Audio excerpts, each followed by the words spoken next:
This episode's FDR shoutout goes to Kaburb. Leave a comment down below to have a chance for a shoutout in the next episode. Make sure you're subscribed.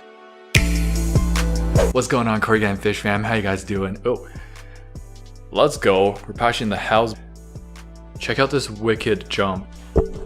Oh, let's go. How's it going, everybody? Hope your Monday or Tuesday, depending on where you live, is going great. Pasha and I are here to make sure that your week starts off just right. And maybe to remind you guys of that missed weekend water change. It's not too late. Start your week just right with a water change and an FTR. Can you tell which side I slept on? All right. Fish tank review.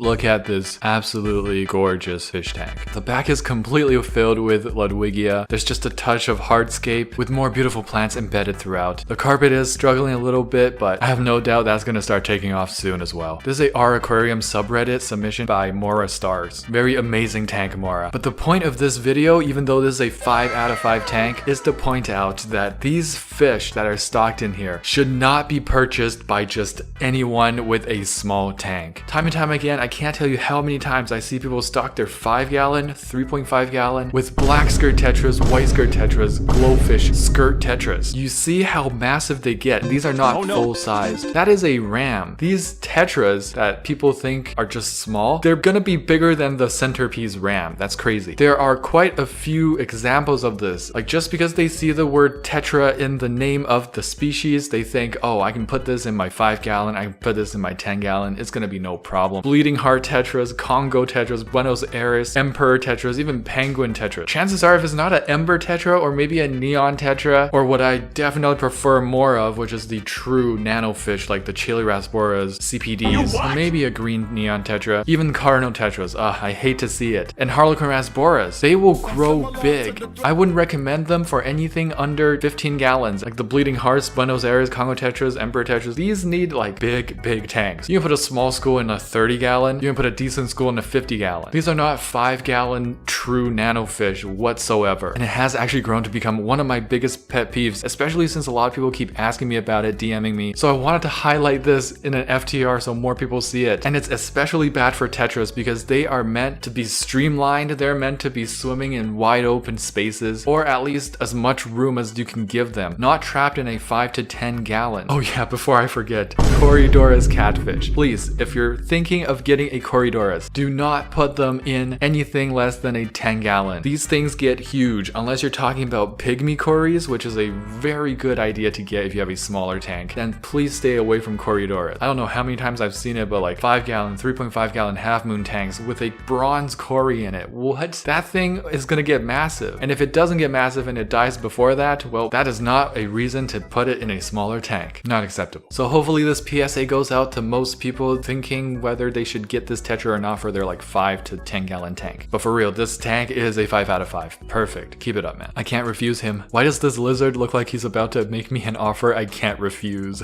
The limbs are perfectly just like conniving, like a very snaky salesman. But the tail is massive. This is a very healthy leopard gecko. Looks like an NPC merchant trying to sell you something. It's always something that you don't need at all. Like, I can't remember the last time I actually bought something from an NPC in a video game. Is it just me, or do you just hoard all the resources you find and all the potions, especially the stat boost type potions and edibles, because you're like, I will need it later, I can't use it now. But by the time you're at the end game where you finish the game, you still have all of it and you haven't even used it. That is me in a nutshell. I'm just too scared of ever actually using them. I just want to save them up just in case. Please tell me I'm not the only one guilty of doing this for video games. Basically, I'm a hoarder, but I identify as a minimalist. Okay guys, before we move on to the FTR, I have to let you guys know about this food that changed everything for me. It made things so easy and so just out of mind. Is the Nano extreme aquatic foods. Problem with a lot of the smaller fish, especially like neon tetras, rummy nose, these tetras have such small mouths that pretty much any other food is just going to get stuck. They're not going to have a good time trying to eat it. A lot of them are going to be wasted because they can't fit in their mouth, so they spit it out and it eventually just lands on the substrate. There's a lot of things that can go wrong if that keeps happening. You could easily introduce too many nutrients into the tank. You could easily overfeed your bottom feeders or have an explosion of snails. But when I feed this, everything fits because it's so uniform. This is by far the most uniform and small little granules of food. I don't even think you can see that. I don't know how they did it, but they did it. I used to have to grind up some of my own food because the mouths of some of my fish are so small. And it's not just for the neon tetras, it's actually for proper nano fish like chili reservoirs, dwarf reservoirs, celestial pro daniels, and I'm sure pygmy cories. It makes for such a non-frustrating feeding experience for these small-mouthed fish. And I know it's a sponsored thing, but I literally haven't been able to find anything else that's better than this. Aquariumcoop.com. Go get yourself a headache saver. Not to mention it is professionally formulated and makes my fish pop. Not like, I just meant like color. I'm trying to measure my tank temperature, but my loach is dummy thick. And the clipping of his wings keeps obscuring the mercury. I guess we'll never know. Trollest fish of 2022. Gordon Ramsay slapped those awful wall tanks in a seafood restaurant. Nothing says ambience like a betta slowly dying from ammonia poisoning. I do not remember this episode of Hell's Kitchen or Kitchen Nightmares, but I would love to see exactly what he said. If you guys know what he said, just remind me in the comments, please. I'm imagining something like, damn, what a shame. Yeah, big boy. You have a nice restaurant, but then you put these decorations on the wall. It smells raw. Yeah, where's the lamb sauce? Yeah, I've been working on my Gordon Ramsay impression and I feel like that's the best I've come up with so far. It's been years. You can probably piece together a few other attempts during FDRs from years past. Not great, but hey, it could be worse. It has been worse. Yeah. Not as bad as his grilled cheese though. Gordon Ramsay's many things, including Michelin star chef, can't make a grilled cheese to save his own life. Have you seen this video? Go check it out. Just search Gordon Ramsay tries to make grilled cheese. It's crazy out here, man. He burnt the bread. He didn't melt the cheese even though he's like, oh, beautifully melted. The camera zooms in on the cheese as he was saying that and it was completely unmelted. I'm a big fan of Gordon Ramsay and he's probably my favorite celebrity chef or whatever. But bro, a grilled cheese, bro. Grilled cheese. It's melted. Oh my goodness me.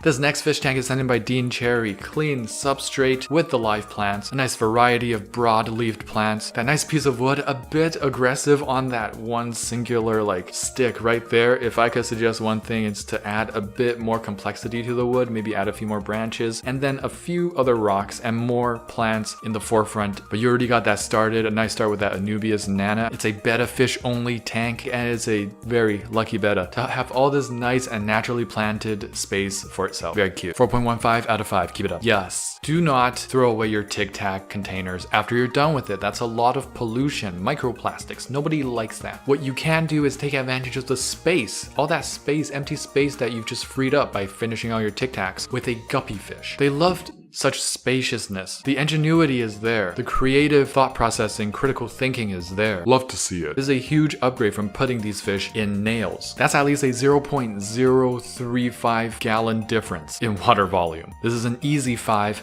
out of 5 billion. Trenchy Ing sent in this very wild looking tank. Looks like a fry grow out tank. Salvinia up top dropping the dense roots with just all the stem plants you could want. Some vallis here and there and dwarf sage. Just left to go absolutely wild. What a beautiful tank for a solo betta fish. This is betta fish heaven. All these fluffy plants surrounding it making it feel safe and it's the only inhabitant, maybe with some snaily friends. A nice dark red looking very healthy, well fed. I love the wild look. The scape is a little bit on the low effort side. Nonetheless, perfect husbandry, the live plants help so much. 4 out of 5. The pet store I work at has a fish mascot named Cosmo. This is the 3rd Cosmo we've had in a span of 2 weeks. Cosmo is such a good name. How dare you waste it on lying to your customers about this fish that's named Cosmo, but you keep changing it up because original Cosmo has died 3 generations ago. Cosmo sees all, knows all. Perfect slogan, except no, it should be Cosmo the 3rd. In 2 weeks. And this is a pet store, not an office, not a regular shop. That is quite embarrassing. Indeed, that is embarrassing. It looks like a bigger chain store sort of thing. I read it in comments like, why don't you tell the person who's in charge of this joint to reconsider their options? And I think some of the comments were saying like, yeah, we tried, or they wouldn't listen. It's not my place. Imagine not knowing a single detail of how to keep goldfish and being a manager of a pet store that sells goldfish. You can't even argue with that. Like, what are you supposed to do? You're just trying to make some money on the side as you're going to school. You have to deal with this crappy manager. I'm so fortunate not to have had that experience, but I'm so sorry that this person is having this exact experience. That is a nightmare. Just goes to show that just because someone's a manager doesn't mean they know jack all. I just scooped this out of my tank. What is it and how do I control it if there's more? Holy, that looks very scary. I just got goosebumps. But it is, I believe, a dragonfly or Yeah, dragonfly larvae, I think. They're supposed to be pretty bad for fish because they just hunt fish. They're actually pretty vicious hunters. Yes, damselfly nymphs. I found one in my tank last summer. It freaked me out. It would freak me out too. I'd jump. I probably burned the whole house down, but it was just the one and it never happened again. Make sure the lid is on good. I read they can eat fish. Yes, they absolutely can. That's their natural prey. Like imagine an insect eating your fish. That would be the craziest and scariest and saddest thing I would never want to wake up to. Strike down upon it with great vengeance and furious anger. Okay, daddy chill. That's the butch that killed my minnows in 7th grade. No. That is definitely a scarring moment for any child to see their pet fish being ripped open by an insect. Never look at damselfly or dragonfly the same way again. Chop that thing up and kill it immediately. You don't want him anywhere near your fish. Damn, the negative energy in the studio today that we've created, I'm not enjoying it. Y'all really have some deep systemic hate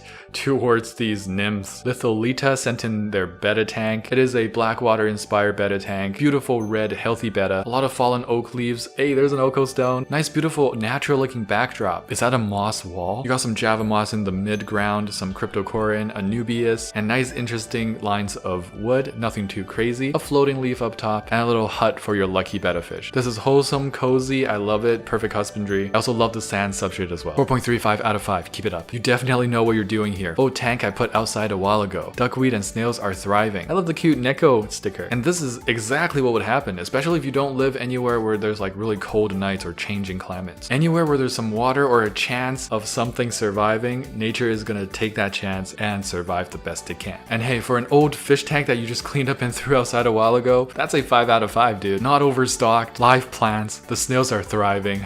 Let's go. I often have dreams about finding an aquarium I've forgotten about and stuff is still living in it. I don't even have an aquarium.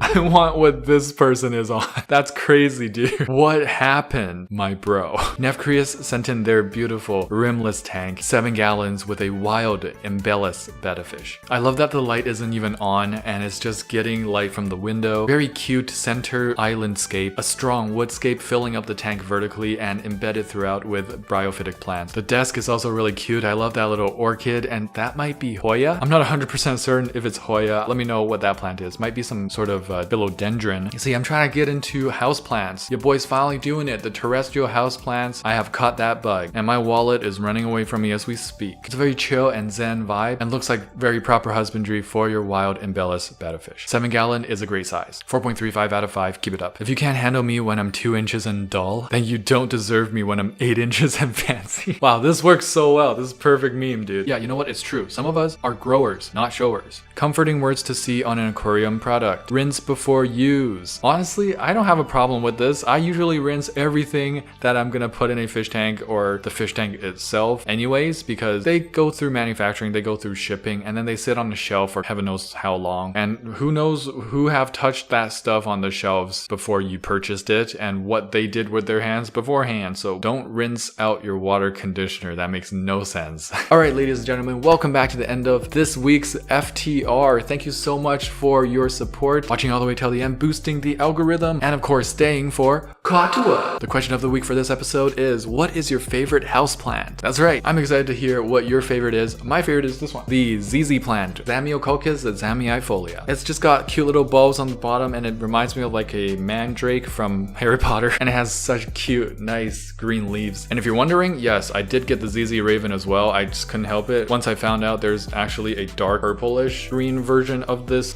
of my favorite plant, yeah, take my money. If you enjoyed this episode, please smash that like button and subscribe for more. There'll be more videos to come. I'll see you guys in the comment section, and don't forget to get your hands wet. Tetra, we in a spot, coming in hot, ventral fin dot, acclimate that. With my shoal at, clear my fin rod from Cariciformes to Paracherodon. Hold on, there's not another fish that you can wish for. Lit fam sus, I finna one. I finna gone 3 days without furt. I'm an addict, like fanatic. I'm a baddest, no tabs, only dirt. My Cory gang so loyal, black tetra go skirt. We came to play, came to silence, gang.